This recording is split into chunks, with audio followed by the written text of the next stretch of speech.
My husband and I come from the same background. The only difference is that his mother isn't of that ethnicity, so he wasn't raised in the culture like I was. When we started dating, I helped him reconnect with his roots. This eventually led to him reaching out to his estranged father's family and becoming close with them. I think my mother-in-law has sort of held that against me ever since. Throughout the course of our relationship, she has made multiple comments about how she doesn't like the amount of emphasis I put on my heritage.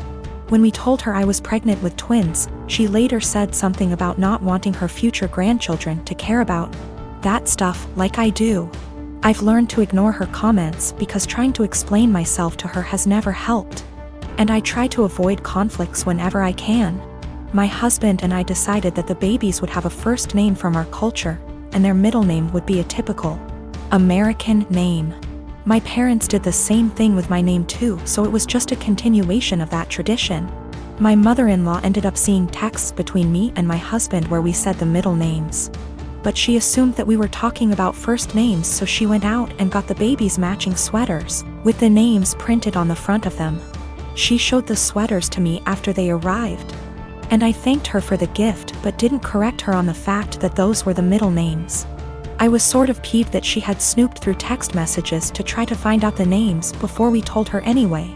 So I didn't want to give her their first ones on top of that. Last night when she was over at our house, she told me how relieved she was that we had chosen normal names for her grandchildren, and not a ridiculously difficult to pronounce name like mine. My husband asked what she was talking about. She repeated herself and he told her that actually, the babies did have names just like mine and he expected her to learn to say them. She brought up the text messages and the sweaters she bought, and then my husband explained our plan for their names. She got really pissed at me after that. Said I let her look like a fool for accepting the sweaters instead of telling her the actual names, which we still haven't shared with her, and that she'd be calling them by their middle names since that's what she knows them as now. My husband ended up asking her to leave. And after she was gone he said he wasn't upset at me or anything, but that he thinks I should have just told her she had the wrong info, instead of lying. I am a 33 years old female, and I have had fertility issues for the past couple of years with my husband. He's 35. We went through with consultations, and while we had very promising results for treatment, the cost did give us pause. It wasn't that we couldn't afford it, we just weren't at the point yet where we were willing to pay. I discussed it with my husband and we were both fine with the idea of adopting. My cousin Tiffany, woman 25 years old, is adopted and she supported our choice in looking into it. However, this was a couple of years back, and during that time Tiffany was reunited with her birth parents, and she's been acting pretty hurtful to my aunt and uncle since then. She keeps making posts about how happy she is to know where she comes from and is happy about being reunited with her real family. She even talked about having her birth father walk her down the aisle as a chance to make up for lost time. Obviously my uncle was very hurt about this, but when he voiced it Tiffany got defensive. She called my uncle selfish, how this was about her and that he knew what he signed up for when raising someone else's kid. Before the pandemic Tiffany moved closer to where her bio mother lived so they could make up for lost time. And Tiffany kept making post after post about all the fun she was having meeting relatives, and how she called / video chatted with each of her bio parents multiple times a week. Meanwhile, she barely texted back my uncle and aunt once a month. I could tell how heartbroken my aunt and uncle were, but tried to give Tiffany her space, and the few times they said anything she accused them of being selfish and unsupportive. I think the biggest thing that broke them was when Tiffany promised to come by for my aunt's birthday and was even given the money to travel to them, but then never showed up. She called literally the day before to say that her bio mom had an emergency so she wasn't going to make it, but didn't give back the money. I am completely disgusted by Tiffany's behavior, and while I haven't completely ruled out adoption entirely, I did want to give medical-assisted conception a try. My husband supported this and we are now currently expecting. After we made our announcement, Tiffany messaged me asking why I would spend thousands on creating a child when I could help one who already existed. I tried to play it off, but Tiffany kept pressing and calling me a bad person when there are so many children who desperately need a home, and overpopulation.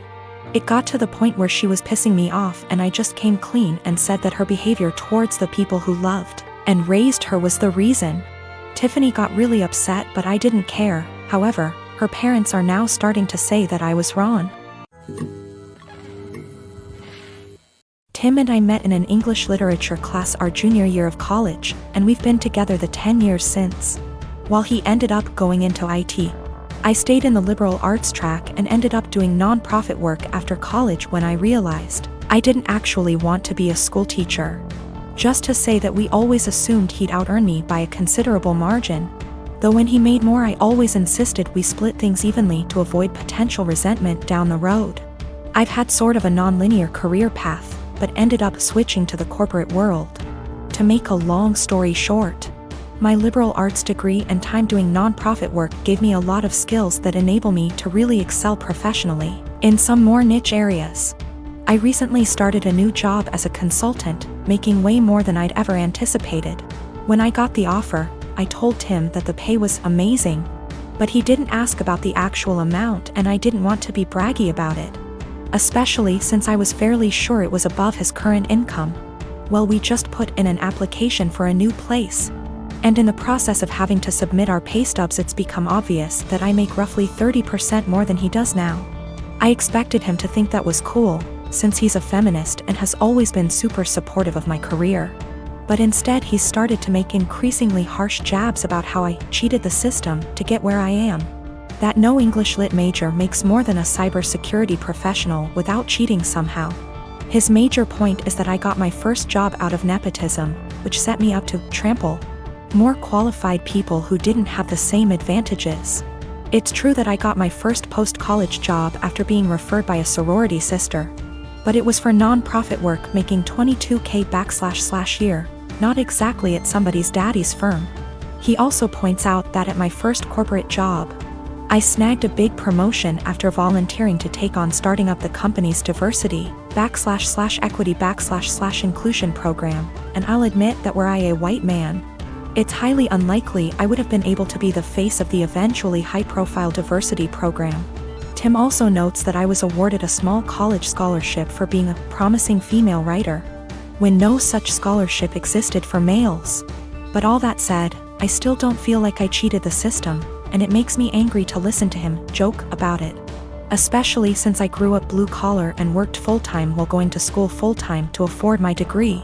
I reached a breaking point yesterday when he made a crack about how the new / first woman on his team is an obvious diversity hire. I told him that his jokes about women cheating the system to get ahead aren't funny or guy talk ribbing, as he says. They make him sound like an insecure little boy. He told me I was being a naive Karen, and we haven't really talked since yesterday. I have a cousin, Kat, who got married to Henry early this year. We weren't close as kids. She was pretty spoiled and would always brag about how much designer stuff she has. Be really mean to people under the guise of just trying to help, etc. Don't go out of our way to interact with one another, but I do see her at family events and whatnot, and we make small talk. I'm engaged to Chris, who is a software engineer. He's co-head of his department at work with 2 other people, not too long ago. Chris was telling me about how they had some new employees, and one of them sounded really familiar. He told me the name, and I realized it was Kat's husband. Also, he and Henry hadn't met face-to-face yet. Kat and Henry had a huge wedding. It was really nice, but all she did for months is brag about how amazing her wedding was. The wedding stuff's died down now, so recently she started going on about how wealthy her husband is and what a great lifestyle they have. One of my other aunts celebrated her 50th about a week ago. I went with Chris and Kat was there with Henry. We were chatting and Kat was saying how Henry has a fantastic new job that pays even more than his previous one. Henry chimed in and said that they were already planning to buy a new house.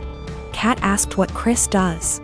I said he was an engineer like Henry and he has a good job too, but I'll admit I left out where he works on purpose.